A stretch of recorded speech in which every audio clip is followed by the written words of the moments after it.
Welcome to Constitution TV. This is Douglas V. Gibbs, douglasvgibbs.com, and there seems to be confusion out there about our natural rights, God-given natural rights. And we have a portion of our system, our country, our political system that have totally redefined what rights are. And they're doing things with it that was never originally intended by the Founding Fathers. Now, the true clues regarding our natural rights come from the Declaration of Independence. Not only in the Declaration of Independence does it indicate that our rights come from God, they are unalienable, and so on and so forth. Self-evident, but also that governments are instituted by men to secure those rights. Not protect, not guarantee, to secure those rights. And then it says, and among these are life, liberty, and the pursuit of happiness. The answer to the question about our rights, about our natural rights, and what they're really all about, could be, and I'm going to tell you it is, going to be the defining factor between which way we decide to go as a country. Socialism or capitalism, liberty or tyranny. Do we continue down the road of American prosperity, or do we throw away our rights, throw away our freedom, throw away our liberty, and hand it over to a political system that is bound and determined to be a tyranny? For example, when it comes to our rights, we are told by government that it is government's job to protect our rights and to guarantee our rights. Now, the greatest threat against our rights is government, so the word protect doesn't ride well with me. It's like the Roman soldier jumping in front of you, holding up a shield and saying, don't worry, I'll protect you against me.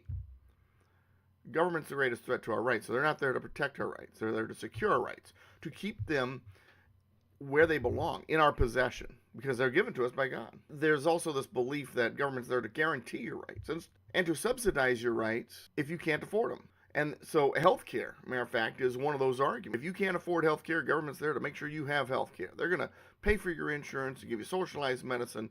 Ronald Reagan, in his one of his most famous speeches, warned us about socialized medicine, warned us about government-mandated healthcare, government-controlled healthcare, government-funded healthcare. When we talk about government-mandated healthcare, one of the first questions is, how are you going to pay for it?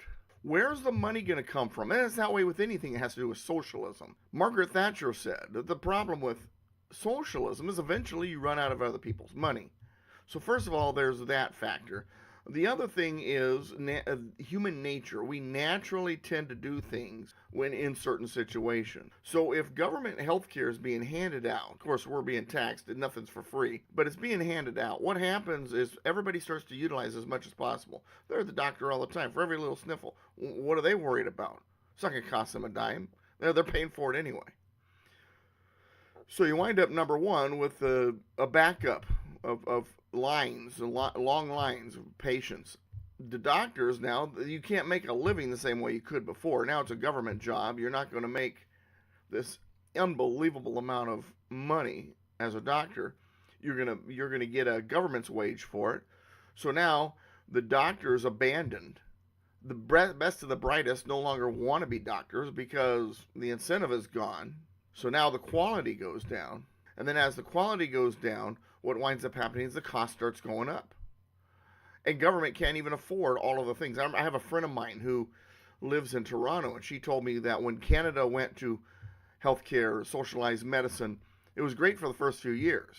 And then the government started realizing it couldn't afford everything. So there was a list that began to be built and grow of things that the government would not cover. So in order to get those things covered or to get full coverage, one would have to purchase supplemental insurance. So now you got socialized medicine and you're back to insurance again. And at the time, I was paying an exorbitant amount here in the United States for mine while I was in construction. And what she was paying in taxes and for her supplemental insurance was more than what I was paying, even though my cost was pretty high compared to most people for my private insurance.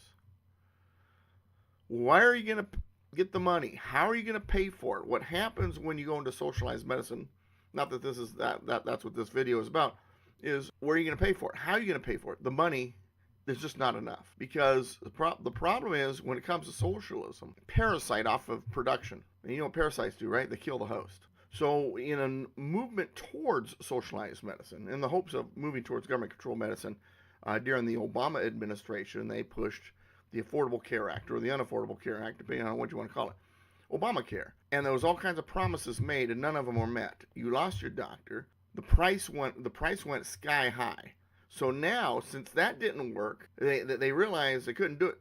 And the reason why, let me back up. The reason why they did Obamacare is because they knew if they used the words universal health or socialized medicine, the Americans would be reviled by that. So they tried Obamacare. Didn't work. Drove costs up. A lot more people now are without health care. I was one of them. I lost my health care because of Obamacare. So now they're calling for Medicare for all. Don't be fooled. The Medicare for all that they're calling for right now is universal health care, socialized medicine. It's a complete takeover by the government of our medicine. And the quality will go down. The doctors that would normally, people who would normally want to become doctors, those minds that are geared towards that because they're going to make a good living, will no longer move in that direction because it'll be a government job. The lines will get long, and ultimately the costs will go up.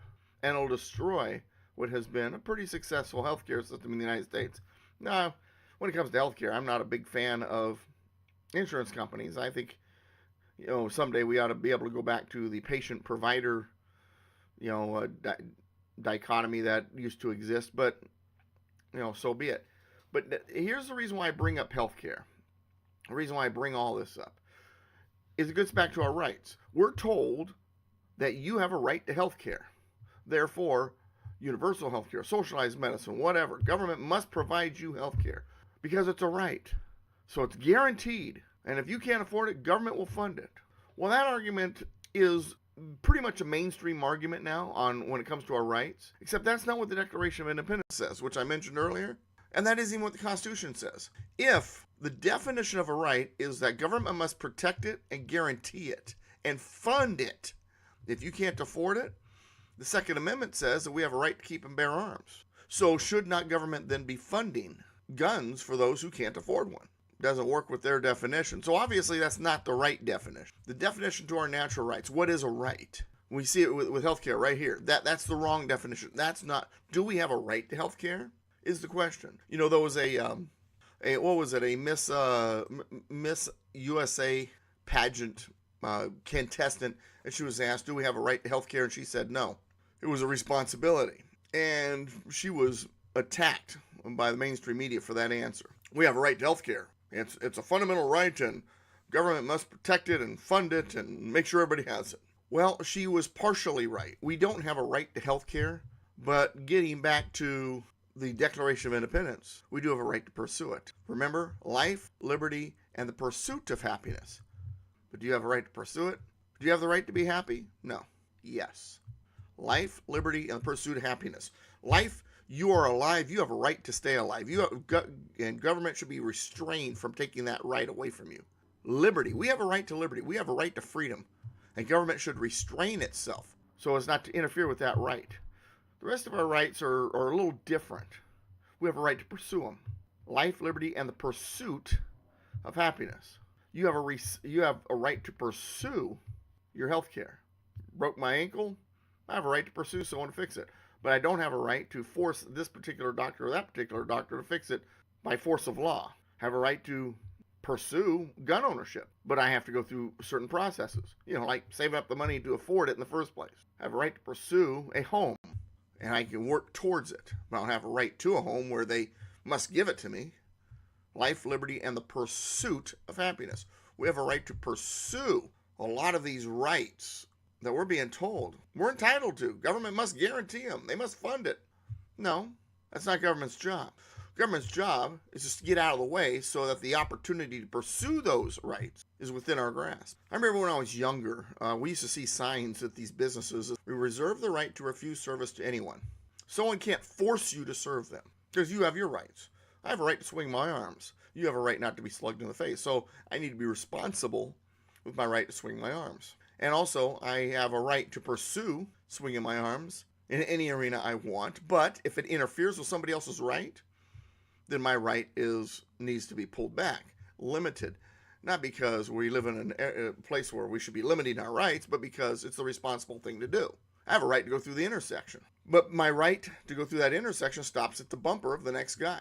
That's why they put in stoplights. Not to take away our right to go through the intersection, but to make sure we go through the intersections safely and we're not hitting each other. To preserve our rights. Because we also have a right to life. And I'd really not like to lose that life going through an intersection because someone else wanted to go through it at the same time. So we have a right to pursue happiness. I have a right to pursue my health care, pursue a doctor that'll fix me. I have a right to have a cake baked the way I want it. No, wait a second. No, I have a right to pursue it. I have a right to pursue having a cake baked the way I want. Because, see, the other person might have their own rights. Should my rights interfere with their rights? Should the force of law force somebody to have their rights put at risk and jeopardy for the sake of someone else's right? I want my cake to be baked a certain way. I want a certain message on the top of the cake. But the person I went to, it's against their religion or it's against their belief system, whatever. Well, I have a right to pursue happiness, to pursue the cake I want, not to force someone to bake it. So it's my responsibility, as someone responsible with my rights, then to seek out who's out there that would bake it the way I want it. They're there somewhere. And if they're not, then by creating that demand, it'll probably encourage somebody to open a business that does do that kind of cake. Anytime we go beyond the pursuit of happiness, and government says, no, your right's guaranteed, and we're going to make sure of it. We'll use the law, we'll use judges to force someone to bake your cake or to sell you a certain pizza or whatever. Well, that's not natural rights, and that's not the pursuit of happiness. That's tyranny. Life, liberty, and the pursuit of happiness. I have a right to pursue certain rights. You don't have a right to be anything. You have a right to pursue it. Life, liberty, and the pursuit of happiness. But if that pursuit interferes with somebody else's rights, then it's not a right. Or it's a right that's being miswielded. If a right has to use the force of law to force somebody else into compliance, then it's not a right. It's a tyrannical action. Now, this idea not only started with the Declaration of Independence, but it's in the United States Constitution, these principles. And the idea is that we have these rights. God gave us these rights, and we are to be responsible with these rights because we have a right to pursue. And government is there to create that opportunity for us to pursue those rights and to restrain themselves, because the greatest danger against our rights is government. That's why the First Amendment begins, Congress shall make no law. Congress shall make no law regarding religion. Congress shall make no law regarding speech. Congress shall make no law regarding freedom of press. Congress shall make no law regarding the freedom of assembly. And Congress shall make no law regarding the right to petition the government for redress of grievances. In other words, government shall make no law regarding how we pray or what we believe and how we believe it. Government shall make no law on what we're allowed to say and how we're allowed to say it. Political correctness and hate crime laws suddenly come to mind. Congress shall make no law regarding the freedom of the press, not just journalism. It's letters to the editor, it's blogging, YouTube videos. Government shall make no law regarding how we gather, who we gather, why we gather, as long as it's peaceably assemble, right? Government shall make no law regarding the right to petition the government for redress of grievances. In other words, how we can be activists, how we're involved, how we send our message. They can't tell me it's illegal for me to send a message to my representative, or for me to meet with my representative, or for me to rally on a corner with a big sign that says whatever my political belief is, as long as I'm doing it peaceably. Congress shall make no law. The key to the whole thing, however, is not just the Constitution, the Declaration of Independence, and recognizing that our rights are life, liberty, and the pursuit of happiness, the pursuit of health care, the pursuit of having a cake baked the way I want. Because if we're not a virtuous people, we're not going to understand that. And then tyranny will grab hold. If we're not a godly people, we're not going to be fair to each other. We're not going to be responsible. Benjamin Franklin said it best. Only a virtuous people are capable of freedom. As nations become corrupt and vicious, they have more need of master. What have you been seeing? As we move away from being a virtuous people, as we move away from being a godly people, we are seeing violence in the streets, violent protests, rioting. And as a result, we have a government that is becoming more like a master and putting the people into slavery, and doing so primarily through the courts. You believe marriage should be a certain way? No, the court's going to overrule that. This baker didn't want to bake this cake because it interfered with their religious freedom, their rights. Tough. We're going to put you out of business and you're going to bake that cake anyway. That's not freedom. That's not liberty. That's government intrusion. That's tyranny. That's authoritarianism and a judicial oligarchy. So when it comes to our natural rights, they're God-given. You look at the Constitution of the United States, and you read in the Declaration of Independence, and you read there, and like I said, it gives you these four characteristics of our natural rights. I'm going to go over them real quick again for you, but I'm going to read them directly from the Declaration for you. So let's see. The separate and equal station to which the laws of nature and nature's God entitle them. As individuals, in God's eyes, we are equal. We all have our rights. Separate and equal station. Separate, we're individuals. Equal, when it comes to the fact that we have been given our rights by God, it's an equal distribution. Government's the one that interferes and gets in the way of those things. We hold these truths to be self-evident. Our rights are self-evident. We know right and wrong. We know what our rights are and what we should be able to pursue. We know, I think deep down, I think everybody knows that it's wrong for someone to force somebody to bake a cake a certain way and then use the courts to force them to do it. You better bake my cake the way I want or else. Everybody knows that's tyranny. But the corrupt and vicious part of our system are so selfish, they're not willing to step back and see it that way.